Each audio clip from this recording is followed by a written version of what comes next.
बेचारे यहाँ। आमिर ज़ादा।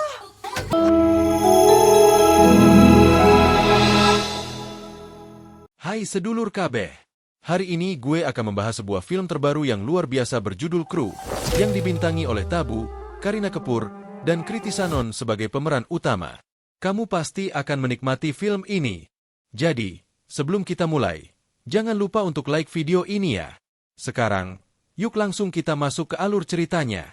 Film dibuka dengan adegan di bandara, di mana petugas bea cukai menangkap 3 pramugari bernama Divya, Geeta, dan Jasmine. Divya adalah murid yang sangat cerdas dan berasal dari sebuah kota kecil bernama Nuni. Meski kota itu memiliki bandara, tak pernah ada pesawat yang mendarat di sana. Hal inilah yang membuat Divya bermimpi menjadi seorang pilot, agar suatu hari bisa mendaratkan pesawat di bandara kotanya sendiri. Divya bekerja keras untuk mewujudkan impian itu. Keluarganya sangat percaya bahwa ia akan berhasil, bahkan rela berhutang demi biaya pendidikannya. Namun sayangnya, karena suatu kondisi tak terduga, Divya gagal menjadi pilot. Ia tidak berani mengatakan yang sebenarnya kepada keluarganya. Ia membiarkan mereka percaya bahwa dirinya telah menjadi pilot, padahal kenyataannya ia bekerja sebagai pramugari. Divya pun mulai mencicil pembayaran utangnya perlahan-lahan. Selanjutnya kita mengenal kisah Geeta Sethi. Dulu, Geeta dan suaminya berasal dari keluarga kaya yang memiliki bisnis sukses bernama Sethi Kitchen. Namun karena pertengkaran internal antar saudara dalam keluarga Sethi, kondisi keuangan Geeta memburuk. Akhirnya, ia terpaksa bekerja sebagai pramugari. Untungnya, ia mudah diterima karena dulu pernah menjadi Miss Karnal. Geeta berjanji kepada suaminya bahwa setelah dana pensiunnya cair dari maskapai, ia akan berhenti bekerja dan mereka akan membuka restoran bersama di Goa. Lalu kita masuk ke cerita Jasmine. Setelah orang tuanya bercerai, Jasmine tinggal bersama kakek dari pihak ibunya yang membesarkannya dengan penuh kasih sayang. Saat tumbuh dewasa, Jasmine menyadari bahwa kondisi keuangan mereka sebenarnya sulit. Karena ia sangat menyukai uang, itu karena dituduh menyelundupkan emas. Namun mereka semua mengaku tidak tahu apa-apa soal itu. Petugas kemudian bertanya, mengapa mereka bisa terlibat dalam hal seperti seorang karyawan lain dengan memberikan uang karena tahu pria itu sedang kesulitan. Suatu hari, karena frustasi, Geeta bertanya pada rekan mereka, Rajan, kapan gaji mereka akan dibayarkan? Rajan menjawab bahwa hal seperti ini sudah sering terjadi di industri penerbangan. Bahkan saat peristiwa 11 September pun para karyawan akhirnya tetap menerima gaji dan tunjangan mereka.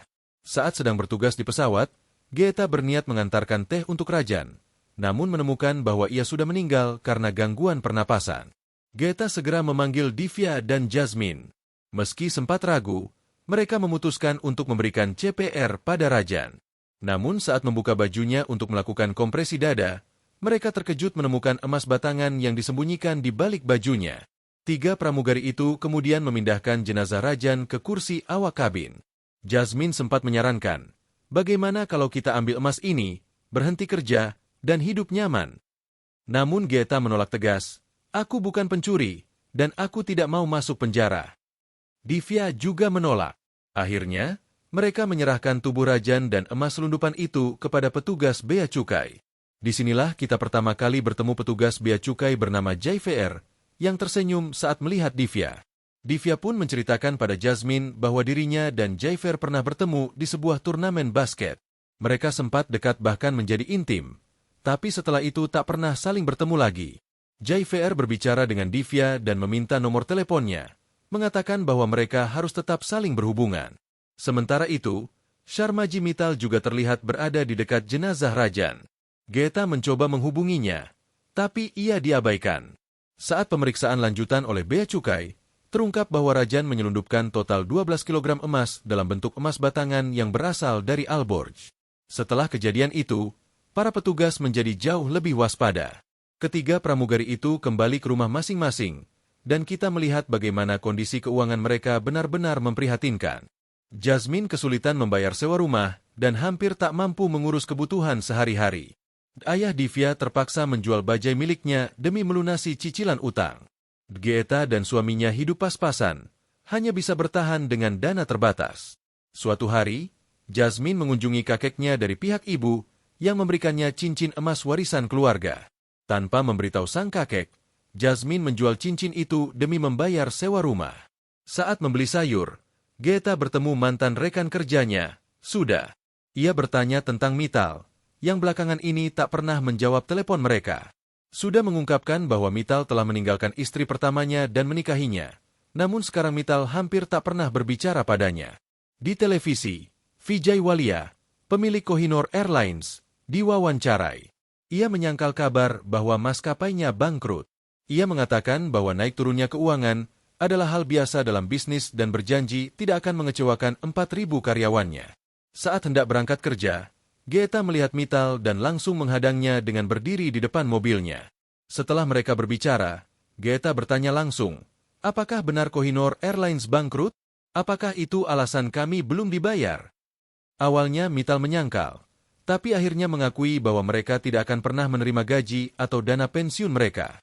Geta sangat kecewa, terutama karena ia sangat berharap pada dana pensiun itu. Merasa putus asa, Geta mengajak Divya dan Jasmine untuk pergi ke gudang maskapai, dan mereka mulai mengambil barang-barang di sana. Alasannya, kalau kita tidak dibayar, setidaknya kita ambil yang bisa kita bawa. Jasmine terkejut dan bertanya kenapa Geta melakukan ini. Setelah mendengar pengakuan Geta soal kondisi sebenarnya, Divya dan Jasmine pun ikut merasa hancur. Jasmine menyalahkan Geta karena tidak mengambil emas dari Rajan sebelumnya, dan Divya setuju bahwa seharusnya mereka tidak menyerahkannya dulu. Geta lalu bertanya-tanya, siapa sebenarnya yang menyuruh Rajan menyelundupkan emas? Jasmine mengungkapkan bahwa ia masih menyimpan ponsel Rajan. Mereka pun mencoba menelepon nomor yang paling sering dihubungi Rajan. Ternyata, yang mengangkat adalah Mittal, membuktikan bahwa ia terlibat dalam jaringan penyelundupan emas. Ketiga wanita itu lalu menemui Mittal dan mulai memerasnya, menuntut agar mereka juga dilibatkan dalam operasi penyelundupan, supaya bisa menghasilkan uang. Dengan terpaksa, Mittal setuju. Ia memberi mereka sebuah kartu berisi alamat, dan menyuruh mereka untuk menemuinya keesokan harinya. Keesokan harinya, Geta, Divya, dan Jasmine datang ke tempat yang dimaksud. Mittal memberikan mereka emas batangan, resmi menarik mereka masuk ke jaringan penyelundupan. Mittal menjelaskan bahwa mereka harus membawa emas itu ke Alborg dan keluar melalui gerbang nomor 2, di mana ia sudah punya orang dalam. Ia memperingatkan mereka untuk tidak mencoba lari membawa emas, karena ia tahu semua tentang mereka. Mittal juga meminta mereka untuk mencari metode penyelundupan baru, karena cara Rajan sudah dicurigai oleh bea cukai. Di rumah, mereka bertiga mulai mencari cara menyelundupkan emas dengan aman. Divya bertanya, kenapa emas diselundupkan ke luar India? Tapi Jasmine mengabaikan pertanyaan itu. Baginya yang penting adalah hasil, bukan alasan.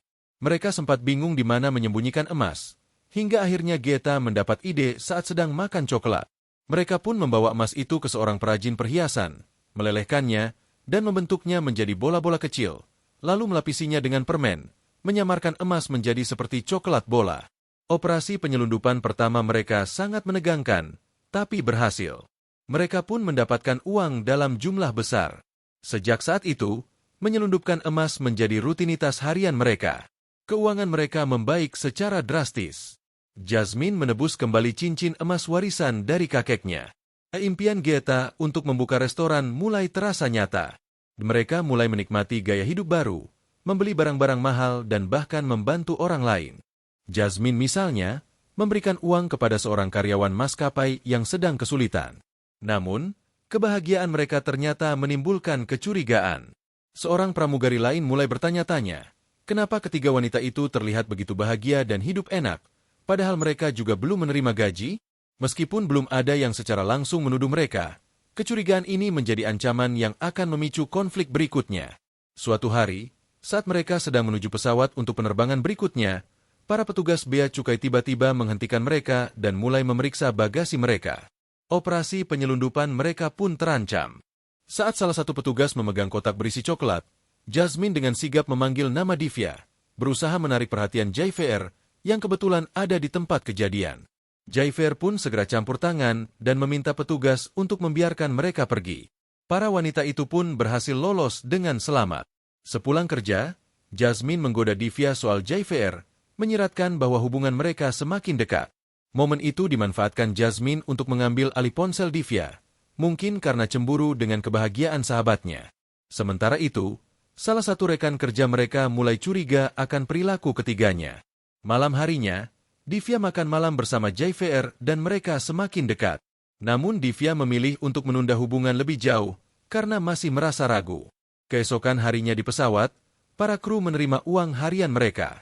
Seorang pramugari, karena merasa putus asa, menangis dan berkata bahwa uang itu tidak cukup untuk menyekolahkan anaknya ke sekolah yang baik. Divya dan Geta merasa iba, tapi memilih diam karena jika mereka membuka suara tentang kebangkrutan maskapai, maka penyelundupan emas mereka akan terbongkar. Cerita kembali ke masa kini, saat petugas bea cukai masih terus menginterogasi ketiga wanita terkait penyelundupan emas setelah kematian Rajan. Mereka tetap bersikukuh bahwa mereka tidak tahu apa-apa. Saat pemeriksaan, petugas mengecek ponsel Jasmine dan menemukan foto mereka sedang berpesta meriah di sebuah bar, menimbulkan kecurigaan baru. Cerita lalu flashback ke pesta ulang tahun Jasmine, di mana mereka bertiga menggelar pesta mewah, minum-minum, dan membawa botol sampanye besar. Di tengah pesta, mereka bertemu dengan rekan kru yang lain, yang mulai bertanya-tanya, bagaimana mereka bisa hidup semewah itu padahal gaji belum dibayarkan? Keesokan harinya, rekan kru yang curiga itu melaporkan ke bea cukai bahwa akan ada penyelundupan emas di penerbangan hari itu, dan menyebutkan nama ketiga wanita, Geta, Divya, dan Jasmine. Ia juga memberitahu JVR mengenai laporan tersebut. Kita kembali ke adegan di awal film, saat petugas bea cukai menangkap ketiga wanita. Namun karena tidak ditemukan barang bukti, atasan petugas memerintahkan untuk melepaskan mereka demi menghindari keributan. Petugas bea cukai yang kecewa tiba-tiba teringat melihat coklat dalam tas Geta, sama seperti yang dulu mereka bawa. Ia mengambil sebungkus coklat dari tas Geta, membuat ketiganya panik. Namun saat mencicipinya, ia hanya menemukan coklat biasa, bukan emas. Petugas itu pun bingung dan gelisah karena tak menemukan bukti. Flashback 6 jam sebelum kejadian, Kapten penerbangan memberitahu Divya bahwa akan ada keterlambatan pulang karena inspeksi bea cukai. Ketiganya langsung panik, takut tertangkap dan dipenjara. Divya kemudian punya ide cemerlang. Mereka menyembunyikan emas di kabin pesawat. Inilah alasan mengapa petugas bea cukai tidak menemukannya. Kini mereka telah bebas.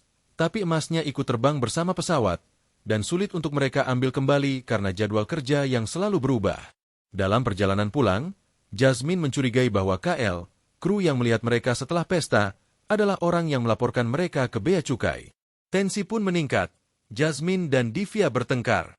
Geta yang kesal menghentikan mobil, meninggalkan keduanya di pinggir jalan, lalu pulang sendirian. Divya menerima beberapa panggilan dari JVR, tapi memilih untuk tidak mengangkatnya. Keesokan harinya di penerbangan, Divya mendengar kru lain berbicara tentang betapa beratnya hidup mereka. Hal ini membuat Divya merenung, bagaimana mungkin ia, yang dulunya murid berprestasi, kini terlibat dalam dunia kriminal? Di bandara, Divya bertemu adiknya, yang dengan bangga memberikan seragam pramugari untuknya, karena ia percaya Divya adalah seorang pilot. Tersentuh oleh rasa bangga adiknya, Divya mengakui semuanya. Sang adik menyarankan agar ia melupakan masa lalu dan melanjutkan hidup. Beberapa hari kemudian, emas jatuh dari salah satu pesawat, memicu serangkaian peristiwa baru yang bisa memperumit keadaan mereka. Berita tentang insiden itu menyebar cepat di semua saluran berita. Geta sangat ketakutan, khawatir mereka akan tertangkap, tapi suaminya, Emer Seti, menenangkannya dengan mengatakan bahwa tidak ada bukti yang mengarah pada mereka. Sementara itu, Jaifer yang melihat berita tersebut, melaporkan kepada atasannya bahwa informasi intelijen yang ia terima dulu memang benar, tapi atasannya hanya berkata, sudah terlambat. Setelah berhasil lolos dari pemeriksaan, Divya mengunjungi JVR dengan harapan bisa berdamai. Namun, JVR marah dan berkata bahwa ia tidak ingin ada hubungan lagi dengannya. Sementara itu, Jasmine pulang ke rumah dan menemukan bahwa kakek dari pihak ibunya telah meninggal dunia.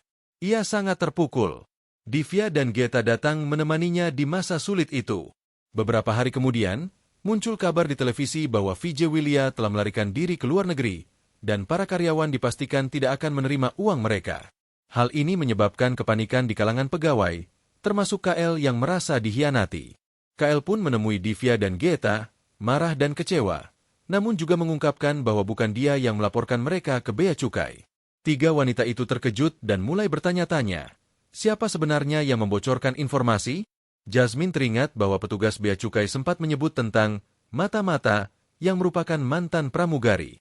Geta lalu menyadari bahwa istri Mittal, Suda mungkin adalah pelakunya. Mereka pun menemui Suda untuk mengonfirmasi. Suda akhirnya mengaku bahwa Mittal telah meninggalkannya dan kini bekerja sama dengan orang asing untuk kabur. Karena marah dan merasa dikhianati, Suda melaporkan Mittal ke bea cukai, namun sayangnya Mittal lolos. Ia juga mengungkapkan bahwa emas yang diselundupkan bukan milik Mittal, melainkan milik VJ Willia. Willia memanfaatkan situasi dan berencana menikahkan putrinya secara mewah minggu depan. Ketiga wanita itu terkejut, menyadari betapa jauh mereka telah terbawa oleh keserakahan. Malam itu, mereka menghitung total emas yang telah mereka selundupkan, mencapai sekitar 3.000 crore rupiah. Mereka memutuskan untuk merebut kembali emas itu. Keesokan harinya, mereka tiba di kota Alur dan mulai mengamati gerak-gerik VJ Willia. Mereka melihat Mittal menyerahkan tas berisi emas pada Willia di sebuah hotel. Geta menyarankan agar mereka menyamar dan bekerja di hotel tersebut. Ia berhasil menyuap seseorang untuk mendapatkan pekerjaan di sana. Namun, mereka menghadapi tantangan berupa kamera pengawas yang tersebar di seluruh hotel. Divya lalu menghubungi adik laki-lakinya yang seorang hacker untuk meretas sistem hotel. Divya pun mulai bekerja di hotel untuk mengumpulkan informasi, sementara adiknya mulai menonaktifkan kamera. Mereka juga mengetahui bahwa untuk mengakses kamar, dibutuhkan kartu dan kata sandi milik pemilik hotel.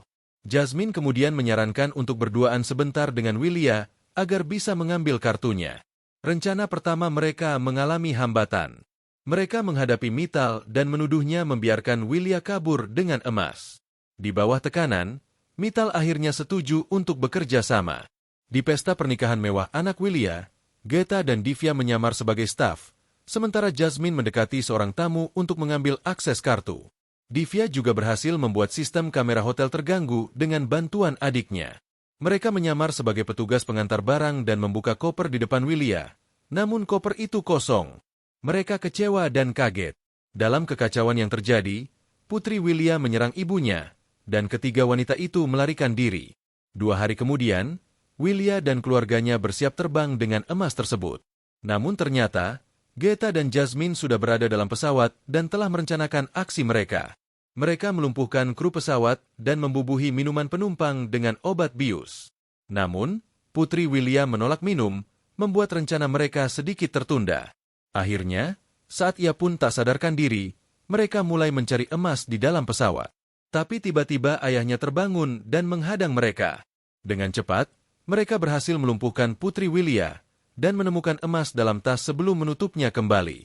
Saat semua hampir selesai, putri Willia berhasil menghubungi pilot pesawat, yang ternyata adalah Divya sendiri, setelah dalam flashback diperlihatkan ia melumpuhkan pilot asli yang dulu sempat melecehkan Geta. Divya harus mendaratkan pesawat sendirian dengan rasa takut luar biasa, namun berhasil mendaratkan pesawat dengan selamat di landasan di desa masa kecilnya, sebuah impian yang selama ini ia simpan. Dengan emas di tangan mereka, ketiganya kabur, sementara Willia dan keluarganya hanya bisa melihat tanpa daya.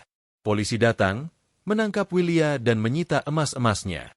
Semua itu terjadi berkat perjanjian diam-diam mereka sebelumnya dengan JVR. Setelah kejadian itu, mereka membagikan emas ke kru lainnya, termasuk mengembalikan bagian Mittal ke Suda. Hubungan antara JVR dan Divya pun mulai tumbuh menjadi cinta yang tulus.